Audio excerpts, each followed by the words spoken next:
ഇതേ പ്രോബ്ലം തന്നെ സ്ത്രീകൾക്കും ഉണ്ടാകാറുണ്ട് കേട്ടോ. അവിടെയും എക്സിബിഷൻസും വരുന്നുണ്ട്. സ്വന്തമായിട്ട് പ്രദർശിപ്പിച്ച് മറ്റുള്ളവർ കാണുന്നു, എൻജോയ് ചെയ്യുന്നു എന്ന് തോന്നുമ്പോൾ ആദ്യം അതിനെ അലോ ചെയ്യുകയും കുറെ കഴിയുമ്പോഴത്തേനും അവിടെ വയലന്റ് ആയിട്ട് നമുക്കുണ്ടായ ഗിൽറ്റ് ഫീലും ദേഷ്യവും എല്ലാം ആ ഒരു വ്യക്തിയിലോട്ട് ഡൈവേർട്ട് ചെയ്യുകയും ചെയ്യുന്നു.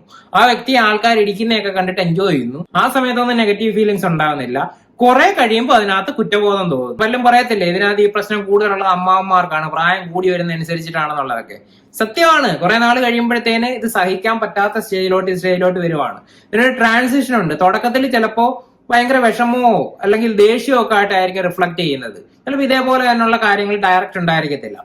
അടുത്ത സ്റ്റേജിൽ അടുത്ത ലെവലിലോട്ട് വരും.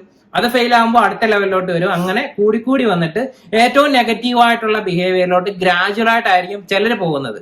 ചിലർ ഡയറക്റ്റ് ആയിട്ട് തന്നെ തുടക്കത്തിൽ തന്നെ കണ്ട് കാര്യം പഠിച്ചു വെച്ചേക്കുന്നതിലോട്ട് വരാനും ചാൻസ് ഉണ്ട്. എല്ലാ മനുഷ്യർക്കും ഉള്ള ഡിപ്രഷനും ആങ്സൈറ്റിക്കും ഒക്കെ ഒരു സൈക്കോളജിസ്റ്റിനെ കണ്ട് ട്രീറ്റ്മെന്റ് എടുക്കാൻ മടി കാണിക്കുന്ന ഒരു സൊസൈറ്റിയിലോട്ട് ഇങ്ങനെയുള്ള കാര്യങ്ങൾ പറഞ്ഞിട്ട് വലിയ ഗുണമില്ല എന്നുള്ളത് അറിയാം. ഇത് കേൾക്കുന്നതിൽ ആരെങ്കിലും ഒരാൾക്ക് സമാനമായിട്ടുള്ള എന്തെങ്കിലും ഇഷ്യൂസ് ഉണ്ടെങ്കിൽ അല്ലെങ്കിൽ നിങ്ങൾക്ക് അറിയാവുന്ന ഒരാൾക്കുണ്ടെന്നുണ്ടെങ്കിൽ അത് പരിഹരിക്കാൻ പറ്റുന്ന ഒരു കാര്യത്തിന് ഇങ്ങനെ നാണക്കേട് വിചാരിച്ചിരിക്കേണ്ട കാര്യം എന്തുവാണ്?